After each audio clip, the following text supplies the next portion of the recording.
Hi Skin Junkies, and welcome to another video where we talk skin, science, and most importantly, ingredients. Today we will be tackling humectants, the skin conditioning ingredients found in our skincare, and which ones will work best for you. So if you're not applying your moisturizer right, not using the right ingredients for your skin type, or even not using the right ingredients for the climate you live or work in, then this step in your skincare routine could actually be drying you out. So first we have to understand what makes our skin lose water. Okay, we're not talking about lack of oils here, we are talking about lack of water. Dehydration. And the reason our skin can get dehydrated is because of transepidermal water loss, shortened TOOL. And if you hear me saying TOOL throughout this video, that's what I'm talking about. Oil and water work in synergy together in the skin, and the hydrophilic or water-loving part of an oil molecule needs water in order to remain lipophilic, which basically means it will continue to be lipid soluble, fat soluble, oil will go in oil, stuff like that. In order to retain moisture in the epidermis, the oil phases must be intact. And when I say oil phases, I mean the acid mantle being the first, and the hydrophobic or scared of water keratin cells of your stratum corneum being the second, and then the bilayers of the epidermis being the third. All of those things can be different things in your skin that can be impaired, leading to transepidermal water loss. Any disruption of these barriers can cause water to evaporate out of the skin, again, TOOL, and also cause abnormal desquamation or the shedding of our skin cells, as well as surface lipid dryness, as well as possible like hot, burning, itchy, red skin, as many of you who have sensitive skin may experience. Most effective formulations use biomimetic or skin mimicking water solubles of the stratum corneum, again the first layer of our epidermis. These essential elements are mostly amino acids, about 40%, as well as PCA, I can't say that full word, I'll spell it out here, PCA, urea, sodium, calcium, potassium, magnesium, phosphates, and lactates, among others in much lower percentages. The thing is, most moisturizers actually rely on hydrophilic humectants, which are humectants that pull water from the environment into your skin. And this is not usually just a one-way street. That can go both ways. You see, if your skin has a lot of water in it and the environment around you doesn't, what do you think that's going to do for your skin?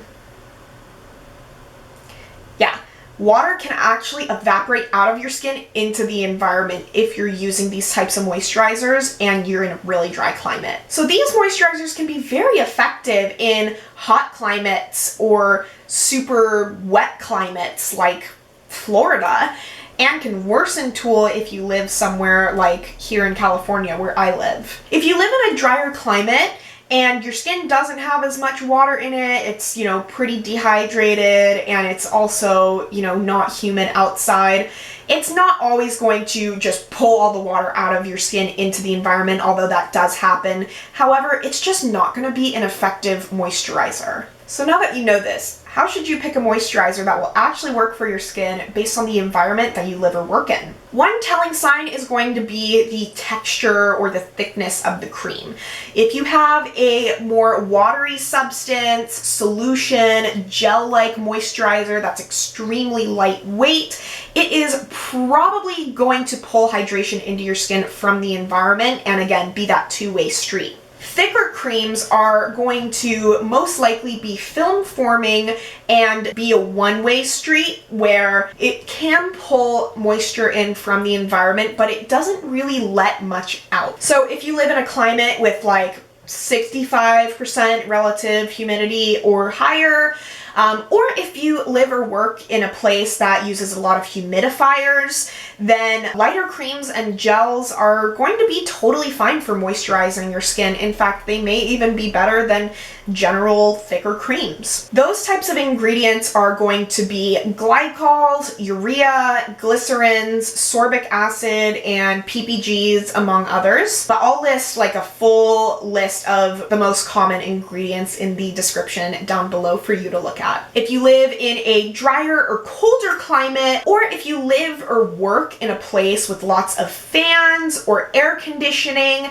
that can also increase Tool, and it will probably be better for you to go for film forming humectants. Now I'm going to put like a whole list here in a second for you to look at, as well as down in the description box below. So these creams will technically usually be thicker. That does not always mean more occlusive. And occlusive isn't always bad, even if you have oily skin. Occlusivity is what is going to basically create that film and that barrier so that water cannot travel out of your skin but can travel into your skin. Comedogenic ingredients are just really what you want to look out for.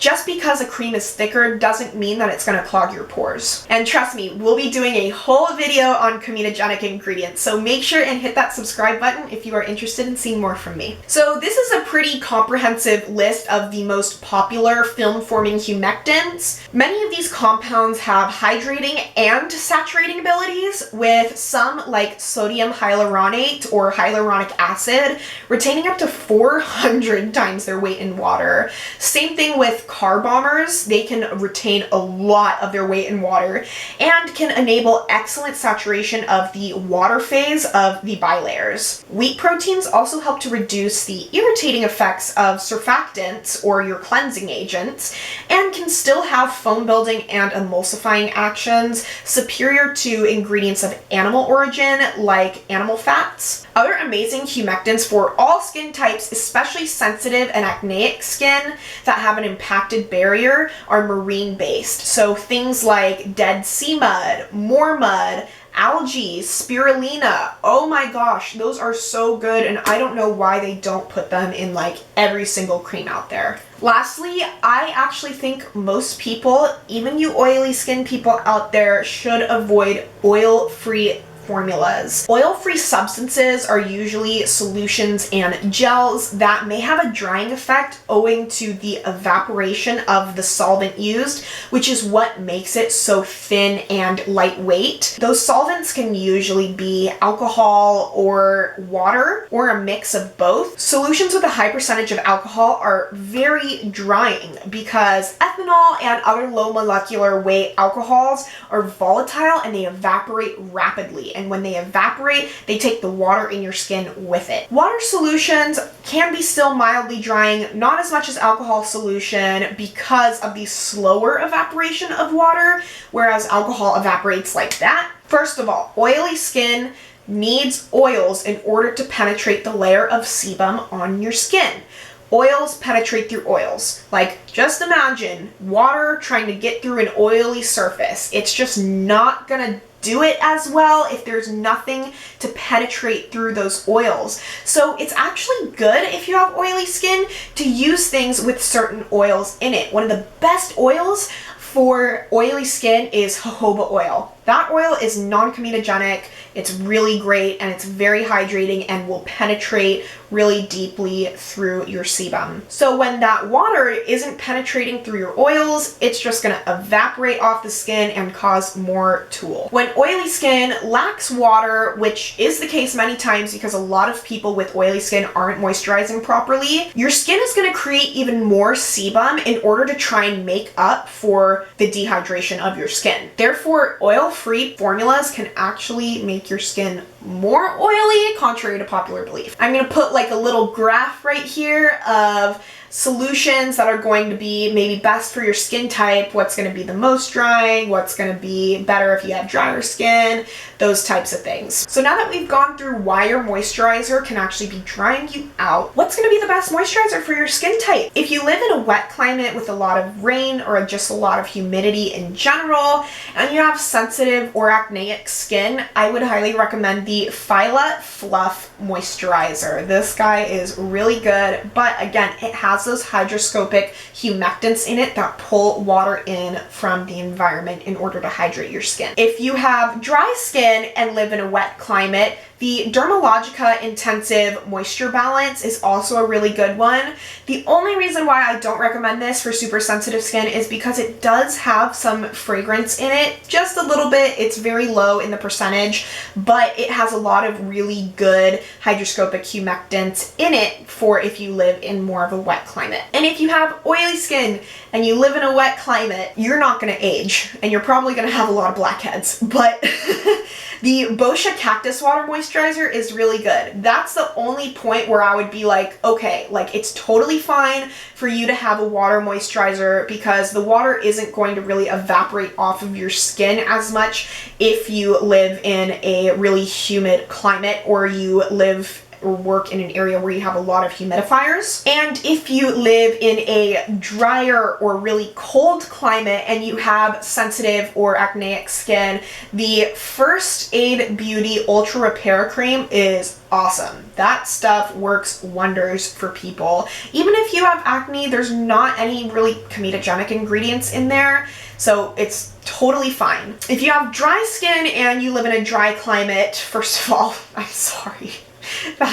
That's hard. The Biossance Squalene and Omega Repair Cream is going to be amazing for your skin type. And if you have oily skin and you live in a drier climate, you're probably lacking a lot of water. So make sure and drink your water, girl. The Peach and Lily Matcha Pudding Antioxidant Cream is going to be really good if you live in a drier climate and have more oily skin. Now, if you have acne or suffer with a lot of irritation and you have more drier type skin, then I would go with the sensitive skin recommendations I just gave you. If you have acne, but your skin is also more oily, just go with the oily skin recommendations I gave you. And that, guys, is it for today's video. Make sure and give this a thumbs up if you learned anything today, and please comment below any questions, comments, concerns you have, and any video ideas for future. And also, please subscribe if you would like to see more from me. It would really help. And make sure and drink your water and wear your sunscreen, and have a great night or day wherever you are. Bye!